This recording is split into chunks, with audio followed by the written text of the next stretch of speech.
Et notre invitée aujourd'hui est Héloïse Benamou. Bonjour mademoiselle. Bonjour. Héloïse Benamou, vous êtes comptable et vous avez publié cet ouvrage « Kleptocratie française » aux éditions Le Jardin des Livres.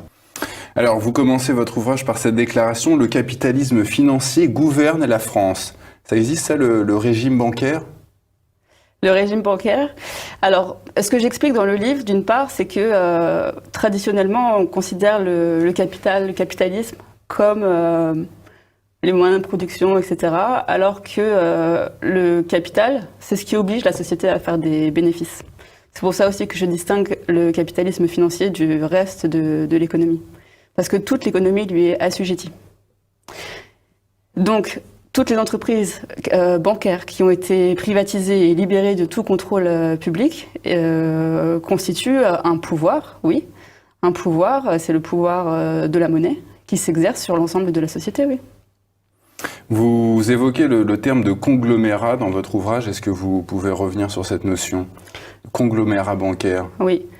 C'est l'organisation des banques et des entreprises financières aujourd'hui. Ce que ça implique, c'est que ce sont des groupements de sociétés qui comptent donc des centaines ou des milliers parfois de filiales en France ou dans le monde entier, qui ont toutes des liens de contrôle les unes sur les autres, qui ont des participations justement dans le capital des sociétés les unes des autres, qui ont des intérêts communs. Et c'est l'Europe qui les appelle conglomérats, mais finalement, depuis toujours, les banques ont été organisées de cette manière-là. Quand on lit même Lénine début des années 1900, ce qu'il explique, c'est effectivement que toutes les banques se contrôlent les unes les autres et qu'elles exercent une emprise sur le monde sans pareil. Vous expliquez même dans votre ouvrage, Héloïse, que les banques occidentales donnent des ordres aux banques africaines. Je ne dis pas qu'elles donnent des ordres aux banques africaines, mais ce que j'explique, c'est que donc, quand on est propriétaire des banques, on les contrôle. Et les banques occidentales détiennent des parts de capital dans les banques africaines, mais pas seulement africaines, aussi que ce soit en Russie, en Asie, en Amérique du Sud, et elles sont toutes liées les unes aux autres. Et que de ce fait-là, en détenant la propriété des banques locales dans ces régions-là, elles contrôlent de la même manière la politique monétaire et économique qu'il peut y avoir dans des continents étrangers. Oui. Mais qui détient ces banques ? Justement, vous écrivez que personne ne sait en réalité qui sont les propriétaires des banques. Ils sont multiples.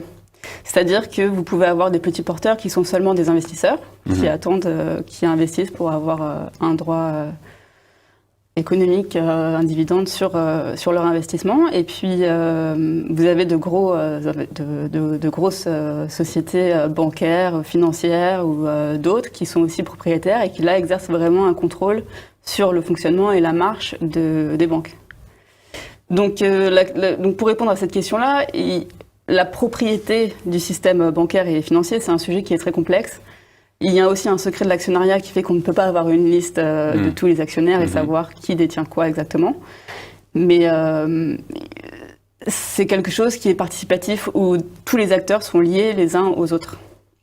Voilà, c'est comme ça que ça s'organise. En tout cas, au niveau des banques et des entreprises financières.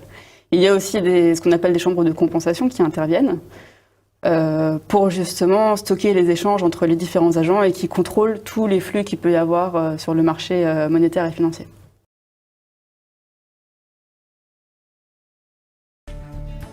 La réussite éclatante des Rothschild durant les guerres napoléoniennes assure leur réputation et leur fortune.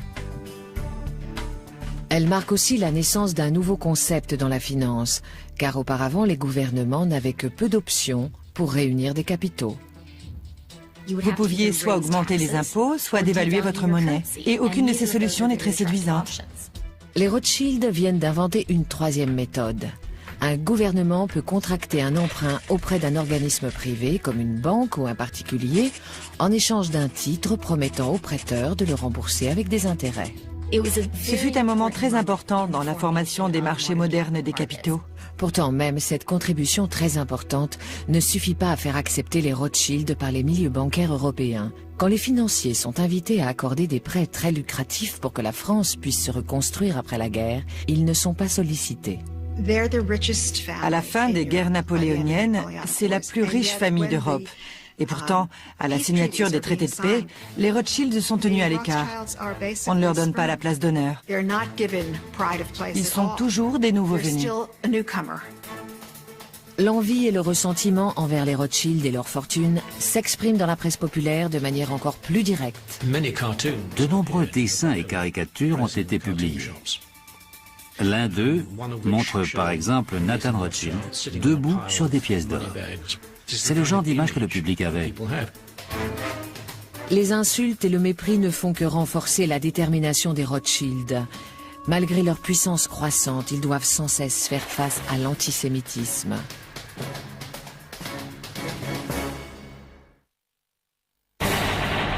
Depuis la fin des guerres napoléoniennes, la famille est bien implantée sur le continent.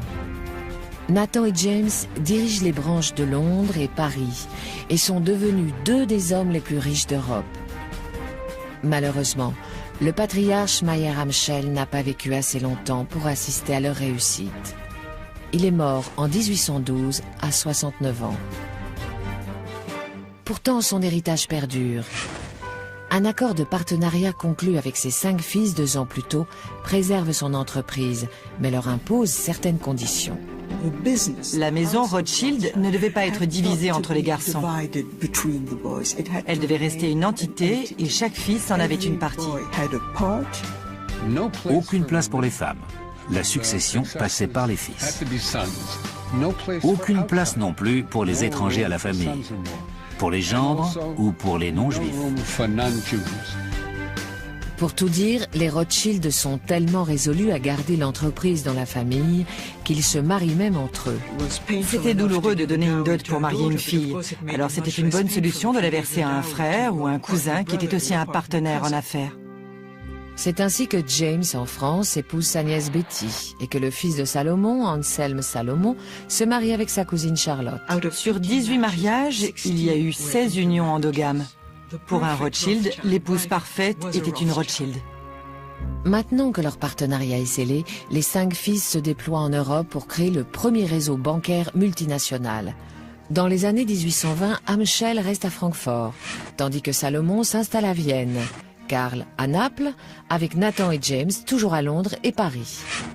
Pour la famille, c'est un choix ambitieux et payant. Ainsi, ils ont pu mettre sur pied les fondations de leur dynastie dans plusieurs centres financiers européens. On voit que les 5 frères sont la base de la dynastie Rothschild. Mais leur ascension rapide et la nature transnationale de leurs affaires alimentent également les rumeurs antisémites, accusant la famille de sinistres complots, d'arrière-pensées et de manipulation. Le mythe qui s'est construit autour de la famille était celui de l'influence négative de la puissante famille juive. C'était sans fin et très pernicieux. Pour beaucoup de gens, on ne pouvait pas leur faire confiance. Quelles étaient leurs véritables motivations? Voulaient-ils vraiment être des citoyens français, par exemple? Ou bien avaient-ils une plus grande allégeance envers l'Empire austro-hongrois parce que le reste de leur famille vivait là-bas? De tous les pays d'Europe, c'est la France qui offre aux Juifs les meilleures conditions de vie, car depuis la Révolution de 1789, ils ont les mêmes droits que les autres citoyens.